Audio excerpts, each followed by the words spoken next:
అనకాపల్లి జిల్లా నర్సీపట్నంలో Andhra Pradesh assembly speaker Chintakala Ayyanna Patrudu నివాసంలో ఉగాది వేడుకలు ఘనంగా నిర్వహించారు. ఈ కార్యక్రమంలో కుటుంబ సభ్యులు, పార్టీ నాయకులు పాల్గొని భక్తి శ్రద్ధలతో పూజలు నిర్వహించారు. అనంతరం పండితులు నూతన సంవత్సర పంచాంగ శ్రవణం చేశారు. ఈ సందర్భంగా స్పీకర్ అయ్యన్న పాత్రుడు మాట్లాడుతూ రాష్ట్ర ప్రజలందరికీ ఉగాది శుభాకాంక్షలు తెలిపారు. నూకాంబిక అమ్మవారి పండుగ విజయవంతంగా నిర్వహించడంలో అందరి కృషి ఉందని ప్రశంసించారు. పండుగల నిర్వహణలో మార్పులు తీసుకురావాలని, భక్తుల సహకారంతో రాబోయే మరిడమ్మ పండుగను కూడా ఘనంగా నిర్వహించాలని పిలుపునిచ్చారు. అనంతరం అతిథులకు ఉగాది పచ్చడి, ప్రసాదాలు పంపిణీ చేశారు. ఈ కార్యక్రమానికి పెద్ద సంఖ్యలో భక్తులు హాజరయ్యారు.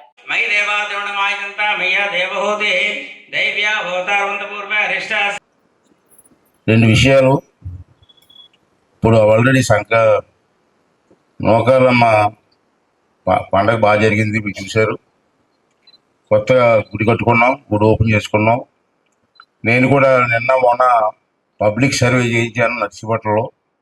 పబ్లిక్ సర్వేలో పండగ బాగా జరిగింది, ఎప్పుడూ లేని విధంగా పండగ బాగా జరిగిందని చెప్పి సర్వేలో కూడా నాకు రిపోర్ట్ వచ్చింది.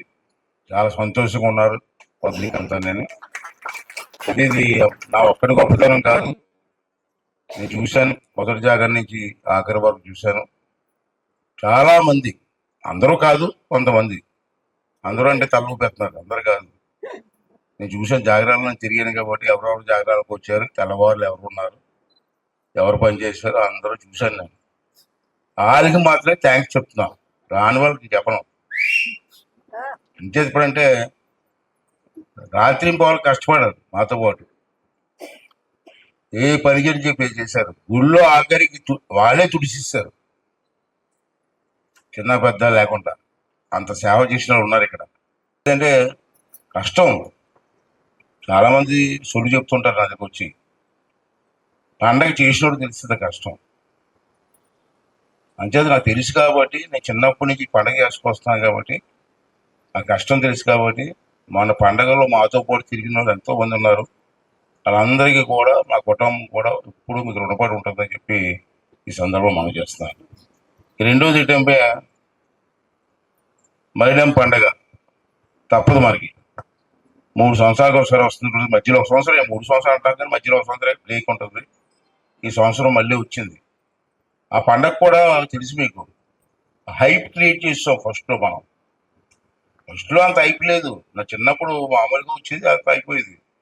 తర్వాత చేసిన హైప్ క్రియేట్ చేస్తాం మనం. హైప్ క్రియేట్ చేయడం వల్ల లాస్ట్ ఇయర్ బాగా చేశారు, ఈ సంవత్సరం బాగా చేయలేదే అన్న ప్రభావం పడిపోయింది జనాల మీద. ఇప్పుడు ఎంతకి వెళ్ళిపోయింది? లక్షల్లోకి వెళ్ళిపోయింది ఖర్చు, లక్షల్లోకి. సరే, ఇందా మీరు మాట్లాడినారు, నూకాలమ్మ గుడికి ఖర్చు బ్రహ్మాండం జరిగింది, డబ్బులు మిగిలేయండి. డబ్బులు మాకు మిగలలేదు, అమ్మవారికి మిగిలేవు కదా ఈ సంవత్సరం. ఎందుకంటే అమ్మవారికి ఇప్పుడు ఉండీలు ఎవరు డబ్బులు ఇస్తారు కాదు, దండం పెట్టుకొని వెళ్ళిపోయారు. కానీ ఈ సంవత్సరం ఉండి పెట్టాను నేను. వచ్చిన వాళ్ళు అందరూ ఉండీలు డబ్బులు వేశారు. ఆ డబ్బులు ఇంకా ఓపెన్ చేయలేదు. ఓపెన్ చేస్తే ఎంత అవుతుంది చెప్తాను. ఉండి పెట్టడం వల్ల అందరూ ఎక్కువ డబ్బులు వచ్చాయని అనుకుంటున్నాను. ఇంకా ఓపెన్ చేయలేదు. రెండోది ఏంటంటే చెప్పే నూకాలం పండుగలు పనిచేసిన వాళ్ళందరికీ కూడా ధన్యవాదాలు చెప్పాలనుకున్నాను.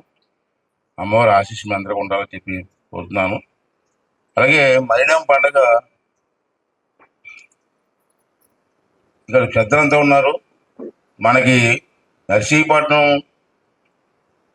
అంటే పూర్వం బొడ్డుపల్లి ఒక పంచాయతీ, బలిగట్ట ఒక పంచాయతీ, నర్సీపట్నం ఒక పంచాయతీ. అప్పుడు అమ్మవారి నర్సీపట్నం అమ్మవారిగా పేరు ఉంది.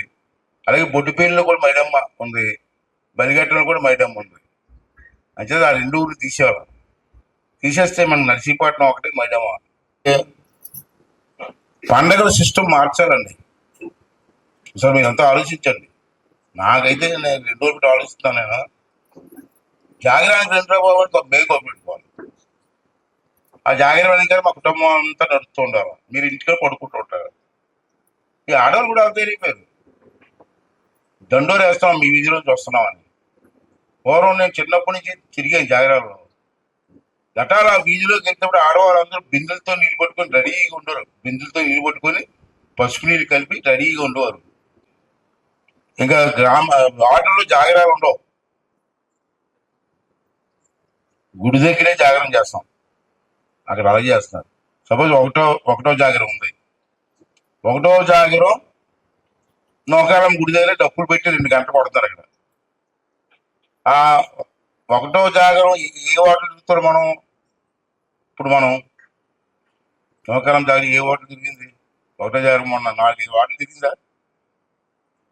ఆ 4 వాటలు వచ్చి గుడి దగ్గరికి వచ్చి ఆ 2 గంటలు అమ్మవారి దగ్గర ఉండి అమ్మవారి దర్శనం చేసుకొని అక్కడే అమ్మవారిని కూర్చోబెడతాం, పాలకు నీళ్ళేసి వెళ్ళిపోతాం.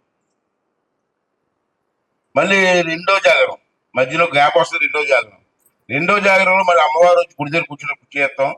డప్పులు ఉంటాయి, డప్పులు అయ్యి మామూలుగా ఉంటాయి, అన్ని కొడతా ఉంటారు 2 గంటలు.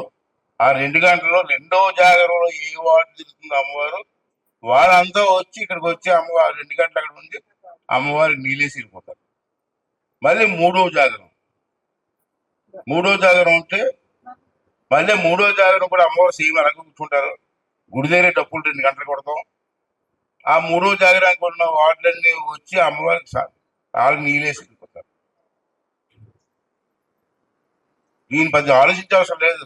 రోజులు మారుతున్నప్పుడు మనం మారాల. కుంకుమ పూజ లక్షవారం చేయొచ్చు, శుక్రవారం చేయొచ్చు, ఆదివారం చేయొచ్చు. కంపల్సరీగా ఆ 2 రోజులు అనౌన్స్మెంట్ చేస్తే ఆడవాళ్ళు వచ్చి కుంకుమ పూజ చేసుకుంటారు. ఇప్పుడు వరకు ఆ నూకాలం గుళ్ళు కుంకుమ పూజ ఉన్నట్టు ఎవరికి తెలియదు. నేను చెప్పాను, పెట్టండి రా, పలానా రోజు పెడతానంటే లక్షవారం 50 మంది, శుక్రవారం 50 మంది, ఆదివారం 50 మంది అంటే జంటలు భార్య భర్తలు వస్తారు, కుంకుమ పూజ చేసుకుంటారు. అప్పుడు వాళ్ళకి ఆనందంగా ఉంటుంది, గుడికి 2 రూపాయలు ఆదాయం వస్తుంది. మరిడం పండుగ 9 రోజులు, 24 నుంచి జాగ్రత్త పాటిస్తాం. 30 తారీఖున పెద్ద జాగ్రత్త పంతులు గారు చెప్పారు. 1వ తారీఖున పండగ. ఇది కూడా నేను ఇంకా లాస్ట్ నెక్స్ట్ పండుగ నేను తిరగలేను అనుకుంటున్నాను. అది పండగ చాలా గ్రాండ్గా ఇంతకుముందు ఎప్పుడు లేని విధంగా చేయాలని ప్లాన్ చేశాను. అందరూ వచ్చి సహకరించండి అయ్యా, నేను ఒక్కరిని చేయాలండి, నేను మా కొడుకులు చేయాలి అవ్వదు. చేస్తున్నాం. మా పూర్వంలోకి 3 జాగరాలు, ఒక పెద్ద జాగరం, పండగ. తర్వాత ఇంకొని మన అందరికి వయసులో అయిపోతే మన పిల్లలకి మళ్ళీ అలవాటు చేయడానికి అవకాశం ఉంటుంది. కాబట్టి బాగా ఆలోచించి అమ్మాయి కోరుకుంటూ, మొన్న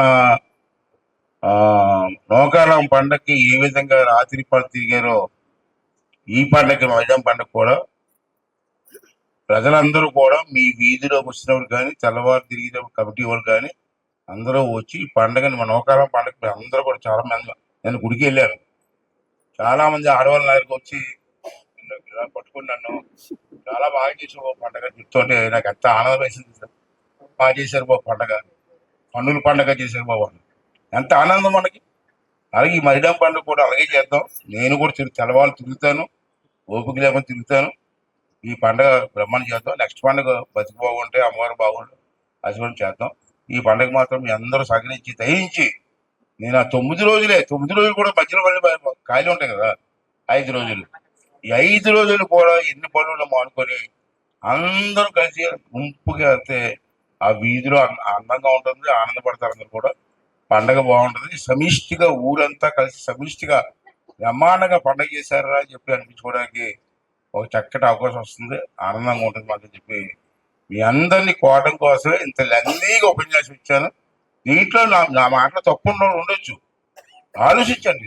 ఈ రోజు ఆలోచించలేదు, 10 మంది కూర్చొని ఏం చేస్తే బాగుంటుంది, సిస్టమ్ ఎలా మార్చాలా అనేది ఆలోచించి చెప్తే దానికి ప్లాన్ చేద్దాం. ఓకే అండి. మరి ఈ రోజు ఇక్కడికి వచ్చినటువంటి మీ అందరికీ కూడా ధన్యవాదాలు.